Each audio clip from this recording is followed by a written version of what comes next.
Assalamualaikum warahmatullahi wabarakatuh.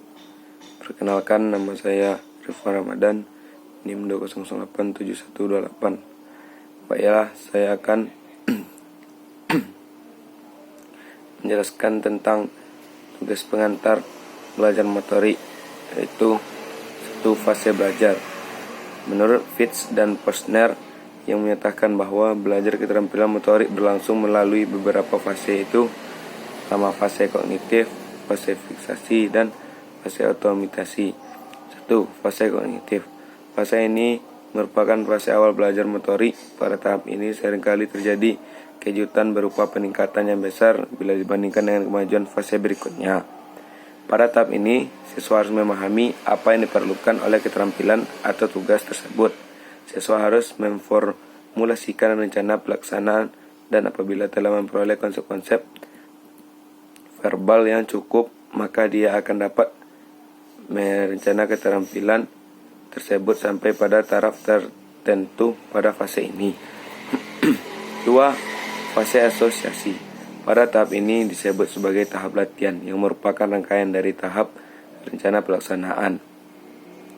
Pada tahap ini, siswa melaksanakan latihan sesuai dengan rencana pelaksanaan.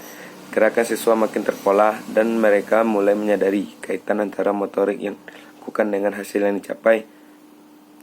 Adams menyebut sebagai motor stage. Pada tahap ini, motor verbal semakin ditinggalkan dan siswa mulai memusatkan perhatian bagaimana melakukan pola gerak yang baik daripada mencari pola-pola mana yang akan dihasilkan.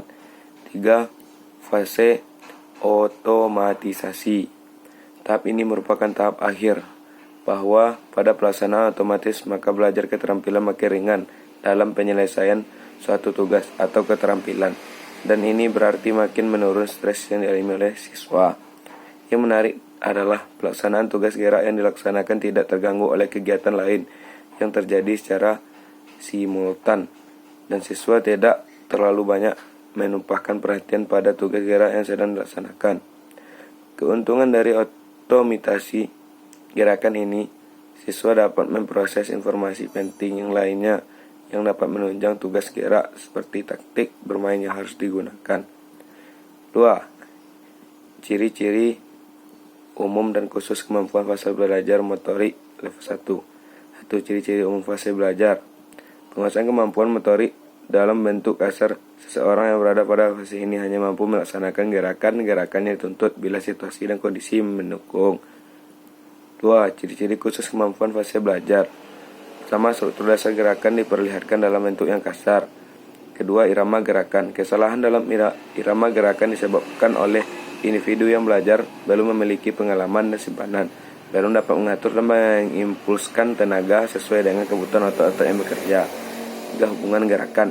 Hubungan gerakan dari tubuh yang satu ke tubuh yang lainnya, misalnya belum terkoordinir dengan baik. 4. Luas gerakan. Luas gerakan karena kemampuan koordinasinya yang masih dalam terbentuk. 5. Kelancaran gerakan. Kelancaran gerakan belum lancar, masih tersendat-sendat. 6. Kecepatan gerakan. Kecepatan gerakan belum memiliki kecepatan gerakan yang terbaik, yang masih bersifat lamban. 7. Ketetapan. Ketetapan itu konstan gerakan yang dimiliki oleh individu yang berada fase tingkat pertama ini boleh dikatakan tidak ada karena kemampuan belum stabil.